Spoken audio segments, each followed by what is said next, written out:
The Prodigal Son.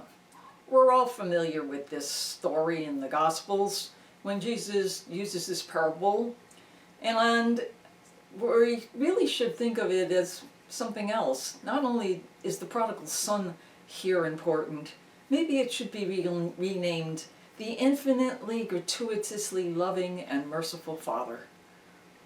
Now, let's take a look at this story, because there are three people in this story, or this parable. There's the father, there's this younger son, and there's the older brother.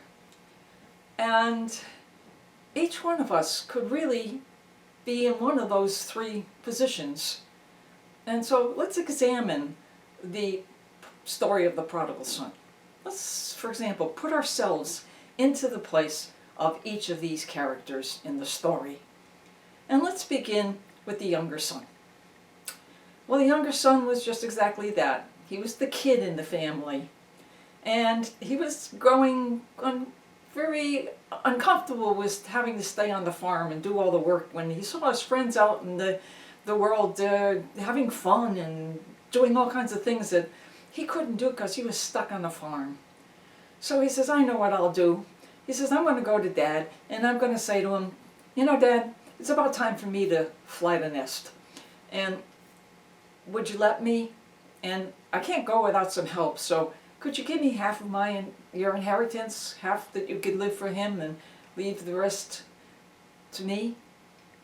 And of course the father doesn't really want the child to go away because he loves him. But he says, okay, maybe it's time for you to go out on your own. So he gives the child the inheritance, and the boy goes off. He goes off to the big city, and he does what any kid his age would do. He goes bar hopping every night, and he goes looking for chicks, and he does all those things in life that kids do at that age to think that they're going to fulfill their need for happiness. But, like all things, eventually the bankroll rolls out. He runs out of money. He doesn't know what to do. He's hungry. He tries to get a job. He can't even get a job at the local hamburger stand. So he says, I guess I have to put my pride in my pocket and go back home and see if Dad would let me have a job on the farm, even if he will even take me back. So he starts to go home.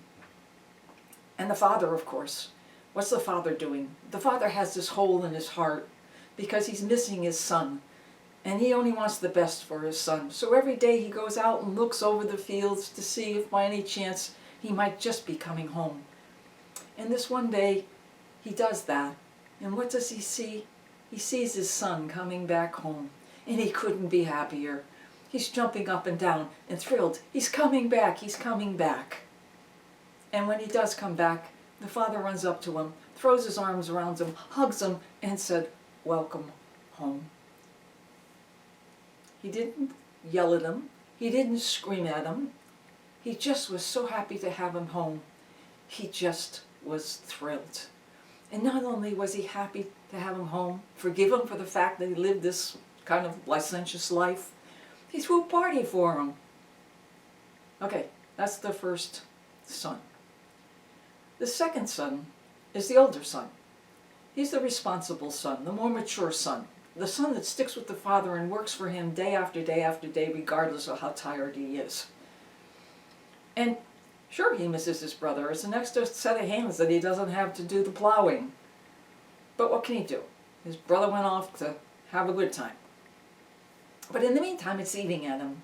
He's eating at him because he's saying he's going through part of my inheritance, because if he had stayed on the farm, he could have worked longer, we could have made more money, and then our inheritance would have grown. Instead, what does he do? He goes and he throws it all away on wine, women, and song.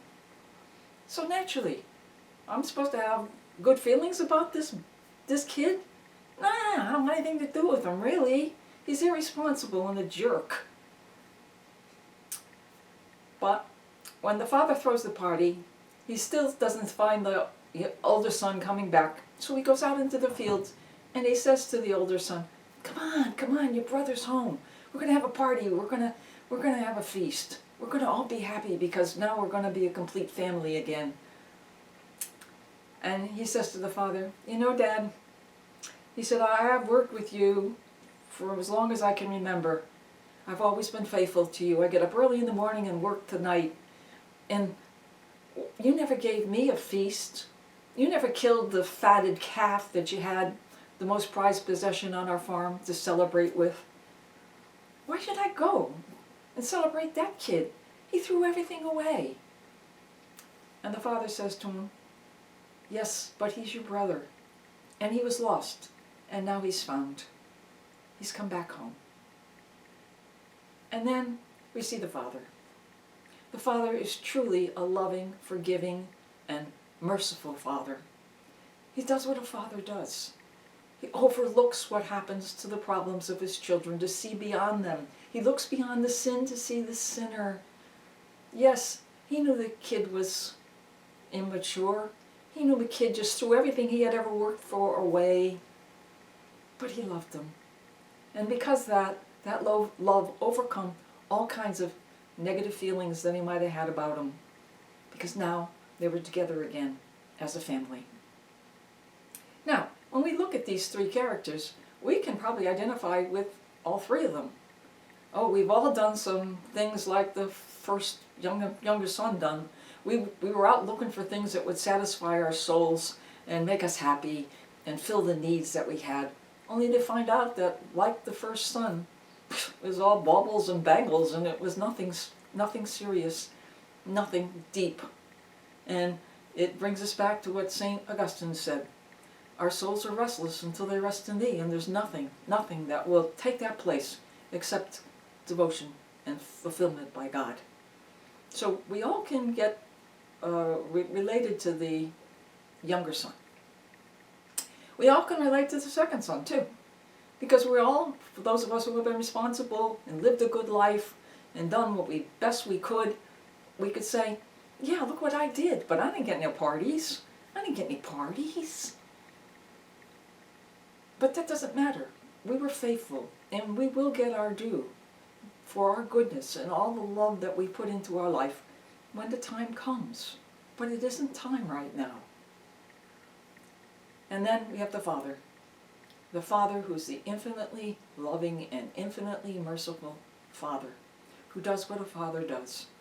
A father is someone who's forgiving, who's loving, who's merciful, who embraces us no matter what our faults may be.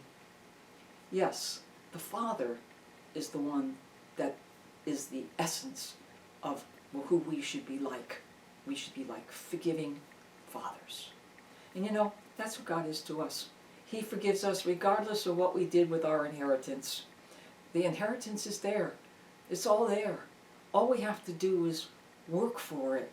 Not throw it away, but work for it.